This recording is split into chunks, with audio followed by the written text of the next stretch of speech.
is what means business, your daily kickstarter, and definitely we drive your business throughout all the time. And of course, quite very interesting discussions that are coming up on this particular episode. And today, like we told you, we are taking a look at entrepreneurship in Africa vis-a-vis the educational system that is happening in there. But of course, at this particular discussion, we shall now take a look at how best can actually Africa have an effective education system that can bolster entrepreneurship. And we shall be benchmarking on two countries, definitely, which we see that had financial struggles way back due to heavy conflicts within these nations. And of course, that is the nation of Israel. Singapore is also quite interesting to benchmark. And well, we need to understand, what did these countries actually do to get to where they are today, that now they are world economic powerhouses? Well, before we get into that, let's first of all get inspired for this day.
Well, of course, success is walking from failure to failure.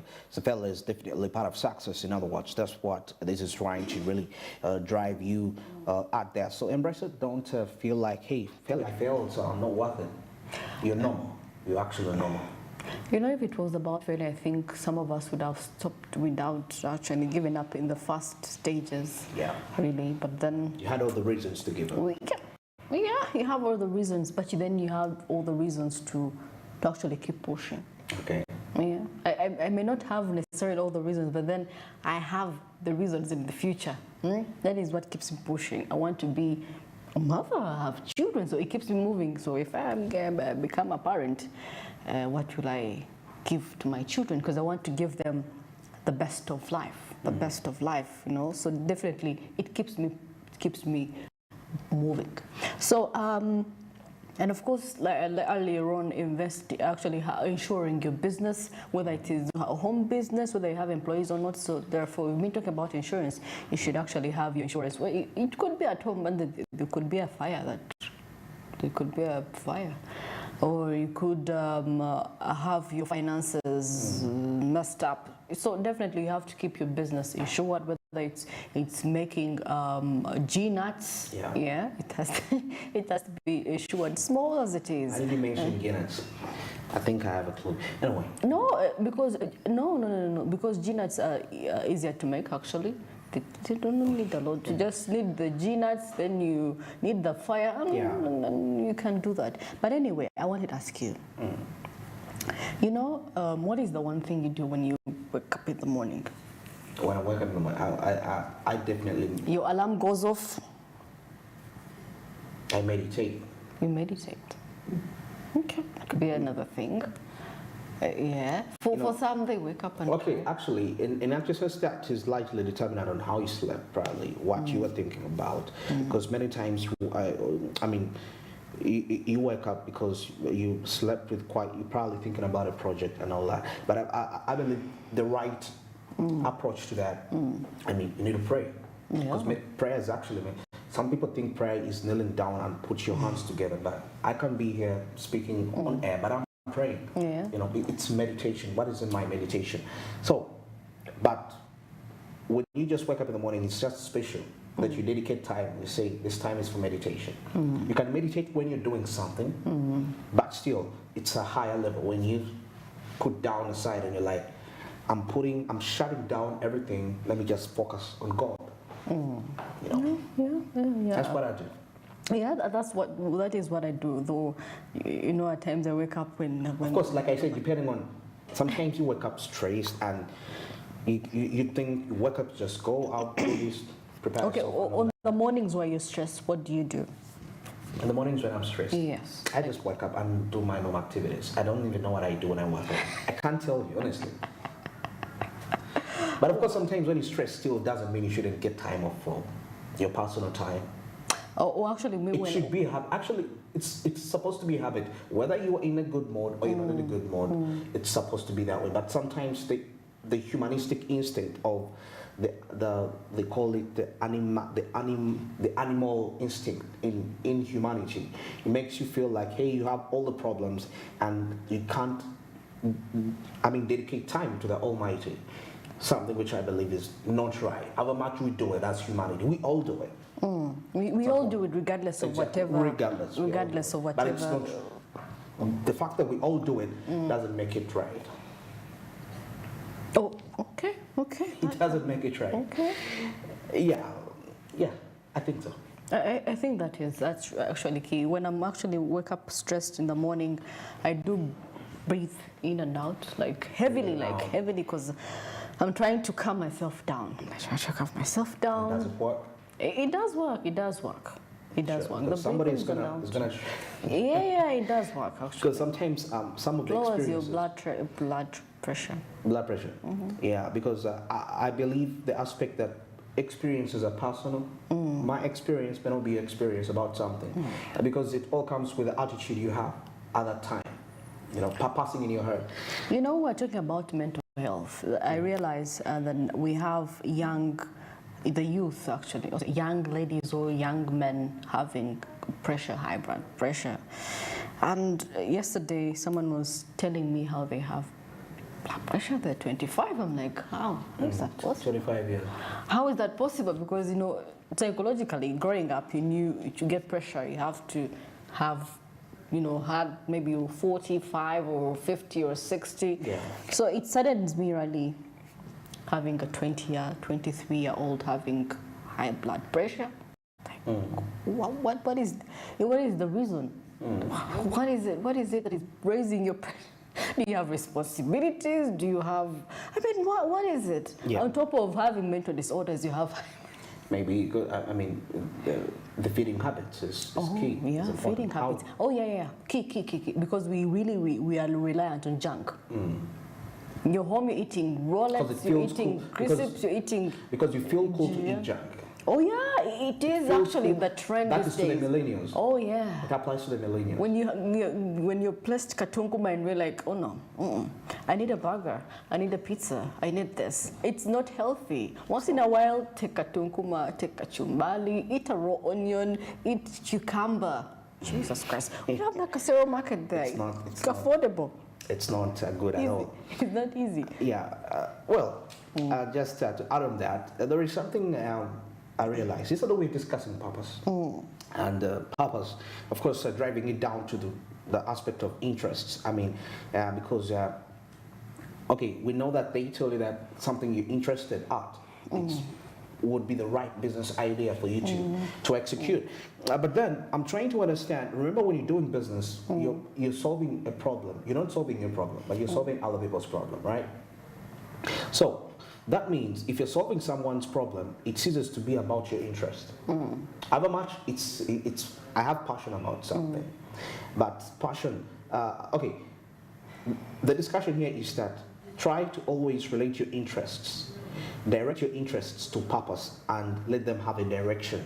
Because at the end of the day, if you own them as your interests, okay, I'm interested in this, so let me do a business in this. But even the product that you're putting out is all about what you feel like. You might end up being frustrated at the end of the day. So it's always important to have to tailor our interests, you know, and I mean, they should be of impact to the community out there, to the people. So let your purpose be directed, you know, let it have goals and visions for that from that line, because only that way it will be really of much relevance to the people that you're reaching out to, the niche that you've established. Well, that is it for our inspiration time and the moment. Now, heading back to our point of discussion today about entrepreneurship, African entrepreneurship and education from that perspective.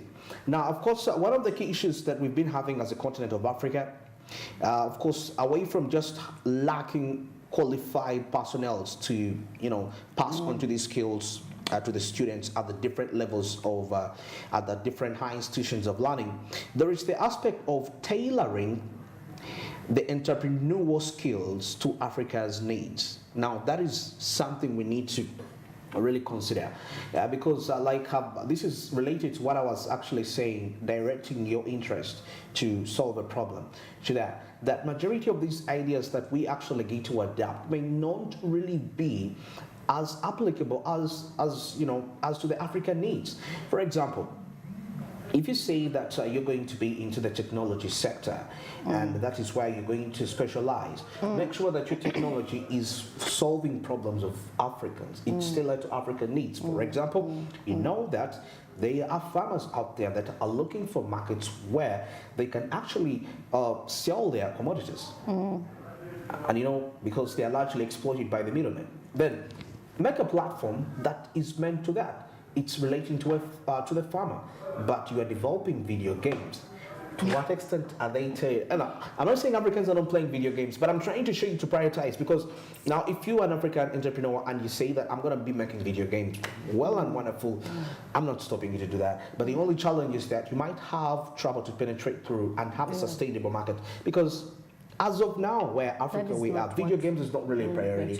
Developing video games and all that. But agriculture-related softwares, you know, softwares which can I saw software. Agro-based technologies that could boost. Exactly. Like I saw a software whereby you can actually just get your mobile phone like this, you pass through a plant, and in case that plant is probably having, like, for example, it has been attacked by a pest. It will be able to tell you that this is the pest that is attacking or prediction the plant. Of the weather. Yeah, weather prediction. So now this will tell you that your plant is having this kind of a pest, and now you need to find this kind of pesticide for it, and you can find it here. Now that is what the farmer actually wants, and the chances are high that actually when you tailor that, it will actually work out. Now, as we drill deeper into this discussion, how can Africa have an effective education system that is going to boost entrepreneurial activity? We are going to benchmark from quite a number of countries here.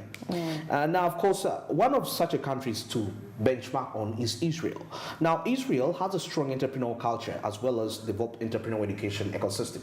And now, of course, this is largely because the country has had a series of conflicts. It has a history of conflict, which is, of course, it's still battling now. So, because of that, it created the necessity for the nation to have to be innovative. In other words, the education system has been really pushing innovation. Innovation, training people to be entrepreneurs. That today, actually, Israel is one of the top countries when it comes to exporting cybersecurity services.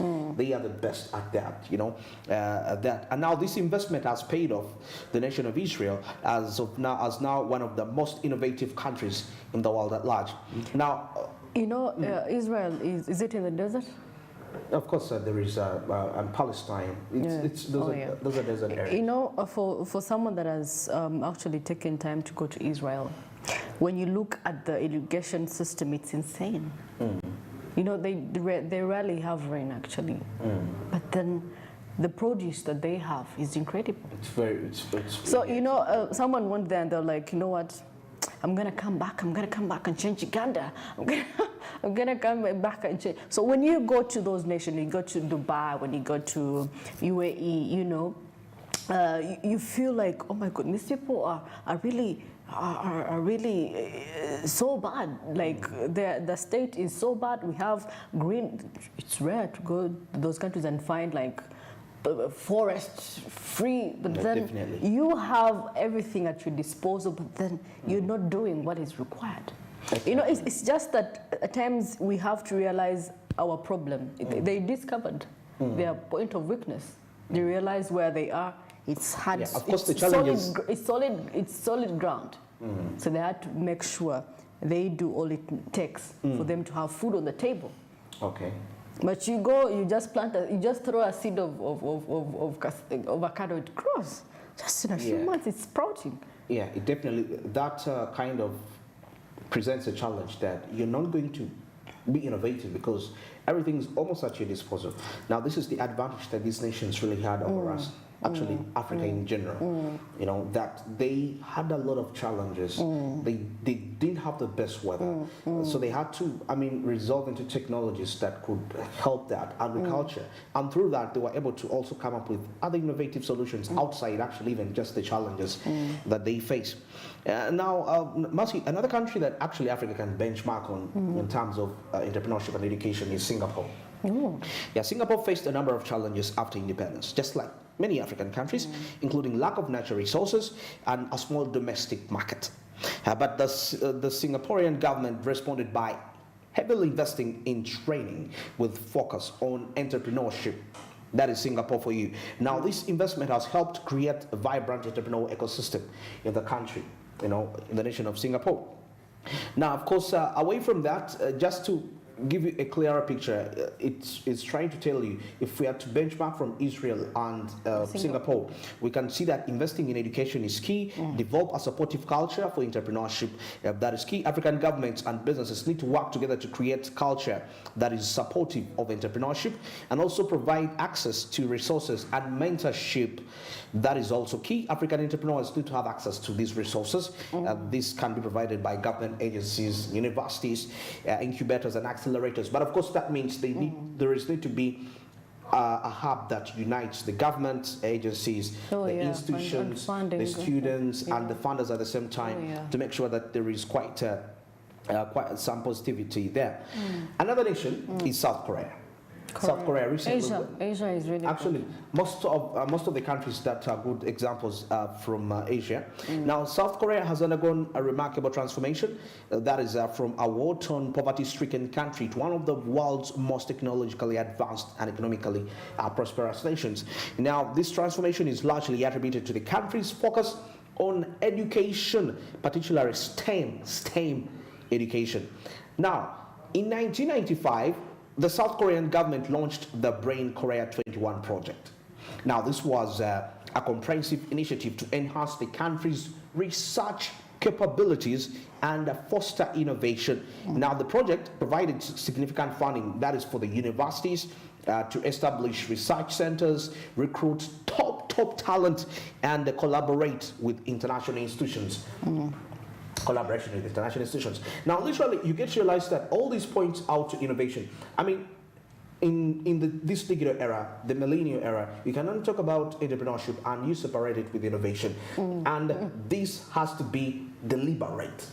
It goes hand in hand because entrepreneurships are more of innovation, startup creativity. Creativity, what is that one thing that you do that is different, that can change the entire sphere of the economy? Not only in your country, but then entirely globally. Okay. So those inventors that we've seen over time, they were entrepreneurs. But then I think it all goes back. The only challenge I would really see that we have is funding.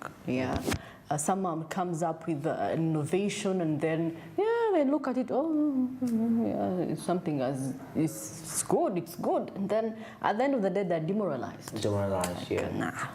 And of course, you see, because you're not appreciated in your home area, you find people going out.